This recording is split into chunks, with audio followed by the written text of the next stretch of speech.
కర్నూలు జిల్లా ఎమ్మిగనూరు నియోజకవర్గంలో దొంగలు హల్చల్ చేశారు. ఏకంగా అమ్మవారి ఆలయంలోనే చోరీ చేశారు. హుండీ పగలకొట్టి అందులో ఉన్న కానుకలు ఎత్తుకెళ్లారు. ఈ ఘటన గోనెగండ్ల మండలం పెదమరవీడు గ్రామ శివార్లో జరిగింది. రోజులాగే ధర్మకర్తలు భక్తులు అమ్మవారి ఆలయానికి వచ్చారు.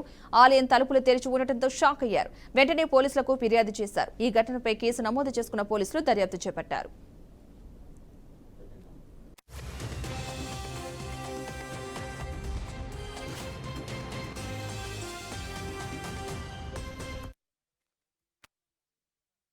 మేము గుడి నిర్మించుకున్నాము. చాలా కష్టపడి నిర్మించుకున్నాము. ఇంటికి 2 మూటలు వేసారు. గంటలు 2 మూటలు పోయినవి. ఇప్పుడు రాత్రి 1 గంట సమయంలో మంచి లేని తిరగని టైంలో గుడిలో చోరు జరిగింది.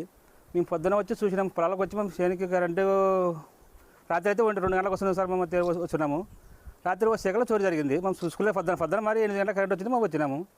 వచ్చి